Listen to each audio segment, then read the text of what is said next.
পরিবেশ হয়তো একটু ডাউন হয়ে যায়, মানে কতখানি ফ্রাস্ট্রেটিং জিনিসটা আপনার জন্য? না, জিনিসটা অবশ্যই ফ্রাস্ট্রেটিং, কারণ অনেকগুলো ম্যাচ অলরেডি হয়ে গেছে। বাট আমরা জাস্ট একটা জয় খুঁজতেছিলাম, সেই জয়টা আসলে মানে হচ্ছে না কোনো রকমভাবে। কিছু একটা তো মিসিং হচ্ছে আমাদের। আসলে আমরা আগের ম্যাচে ভালো একটা টোটাল করছিলাম, এই ম্যাচেও চিন্তা ছিল যে ভালো একটা টোটাল করে আমরা অপোনেন্টকে দিব, বাট অ্যাকচুয়ালি হয় না আর কি। প্রবলেমটা আসলে তো বোলিং ডিপার্টমেন্টে একজন দুজন বোলার শর্ট, মুস্তাফিজের সঙ্গে মানে জুটি বেঁধে বোলিং করার, যেটা আপনি যেমন আজকে জুটি বেঁধে ব্যাটিং করলেন, মানে মুস্তাফিজকে সঙ্গ দেওয়ার মতো কোনো প্রপার বোলার নেই, এই জিনিসটা কি ফিল করছেন আপনারা? মানে বোলিং নিয়ে তো মেইনলি আপনাদেরকে ভোগাচ্ছে। না, এরকম না, দেখেন, আসলে রাতের বেলা খেলায় অনেক ডিউ হয়। তো এইবার আমি নিজেও আজকে ফিল্ডিং করলাম, দেখলাম যে অনেক বেশি পরিমাণে ডিউ ছিল। তো বল আসলে গ্রিপ করাটা রাতের বেলা কষ্টকর হয়ে যাচ্ছে। এইটা একটা মানে, আর আমাদের বলাররা, আমার আমার মনে হয় যে হয়তো বা আমরা লাইন অ্যান্ড লেনটা ঠিক মতো আর কি ধরে রাখতে পারতেছি না। আপনার ইনিংসটা আপনি অনেকদিন পর, মানে প্রায় বলতে গেলে 2-2.5 বছর পর বিপিএলে ম্যাচ পেলেন, ফিরেই 50, অবশ্যই আপনার জন্য স্বস্তিদায়ক, কিন্তু ইনিংসটা বিল্ড আপ করতে আপনাকে স্ট্রাগল করতে হয়েছে এবং বেশ দেখে শুনে খেলতে হয়েছে শুরুর দিকে। তো আপনার ইনিংসটা নিয়ে একটু যদি বলেন। না, দেখেন, আমি ন্যাশনাল টিম থেকে বাদ পড়ার পরে আমি কোনো টি-20 টুর্নামেন্টও খেলতে পারিনি, কোনো ম্যাচও খেলতে পারিনি।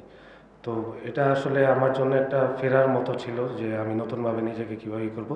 তো ইনিংসে লিটন দা যখন আগ্রাসী ব্যাটিং করতেছে, আমার চিন্তা ছিল যে ওনাকে যতটুকু সঙ্গ দেওয়া যায় আর কি, যতটুকু বড় করা যায় আর কি। আসলে আমাদের পরে ব্যাটসম্যানরা ডেপথে অনেক ভালো, থিসারা আছে, সাব্বির ভাই আছে, সৈকত ভাই আছে, আরও যারা যারা আছে। তো সেই জন্য আমি চাচ্ছিলাম যে একটা মানে মোটামুটি দাদার সাথে ইনিংসটা যাতে ক্যারি করি।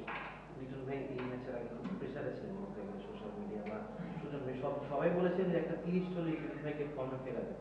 আজকে ম্যাচের আগে উনি মানে বলতে গেলে প্রায় প্রেসারেই ছিলেন, গত ম্যাচটা উনি ছিলেন না।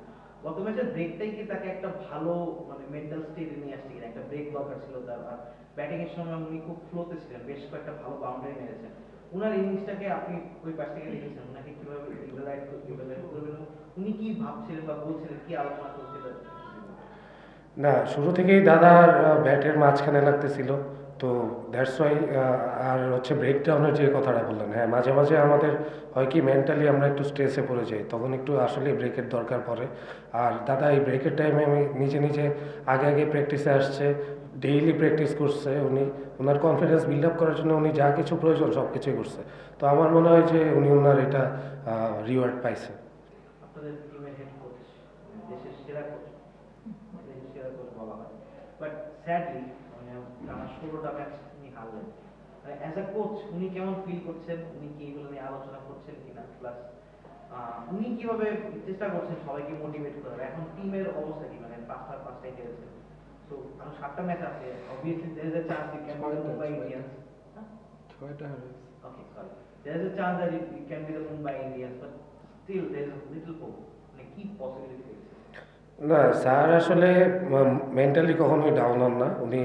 যাই কিছু হোক, মানুষের জীবনে এরকম হইতেই পারে। আর আমরা মাঠে খারাপ খেলতেছি দেখে এই হারতেছি, ওনার আসলে এই জায়গায় কোনো বলা গেছে না। উনি প্ল্যান দিয়ে দিচ্ছে, বাট আমরা এক্সিকিউট করতে পারতেছি না আনফর্চুনেটলি।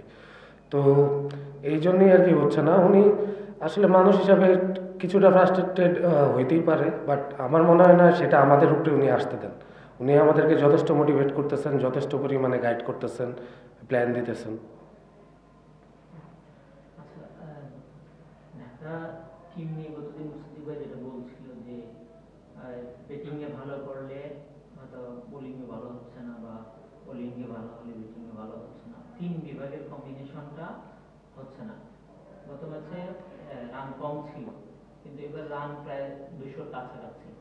তারপরেও হারটা কি লাখের উপর ছেড়ে দিচ্ছেন, না কোনো মানে গ্যাপটা কোন জায়গায় আপনার কাছে মনে হয়? না, এটা তো আমি অলরেডি ক্লিয়ার করে দিছি। আসলে এক্সিকিউট করতে পারতেছি না আমরা মাঠে যে প্রপারলি, দ্যাটস ওয়াই আমাদের জয়টা আসতেছে না। আর কিছু তো লাক ফেভার করতে হয় মাঝে মাঝে, তো সেই জিনিসটা হয়তো বা আমাদের আসলে হচ্ছে না আর কি। আপনার কাছে কি মনে হয়, মানে থিসারার জায়গায় কোনো বেশি ক্যাপ্টেন থাকলে একটু ভালো হতো? মানে থিসারা 5 ফরেন ক্যাপ্টেন, মানে সব টিমেরই দেশি ক্যাপ্টেন থাকে, এটাও কি একটা প্রবলেমের বড় কারণ হতে পারে কিনা, বা উনি হয়তো টিম সবাইকে বুঝতে পারছেন না, বা উনি বাইরে থেকে এসেছেন, একদম দেশি ক্যাপ্টেনের দরকার ছিল। না না, আসলে ওনার ক্যাপ্টেন্সিতে আমি কোনো মানে প্রবলেম দেখতেছি না, বাট কমিউনিকেটে কোনো ঝামেলা হচ্ছে না। এটা টিম ম্যানেজমেন্টের ইচ্ছা যে ওনারা কাকে ক্যাপ্টেন্সি দিবেন না দিবেন না, সেই ব্যাপারে আমি আসলে কমেন্ট করতে পারি না। ঠিক আছে, ভাই এটা আমার ওয়ান টু ওয়ান হিসেবে চালাই।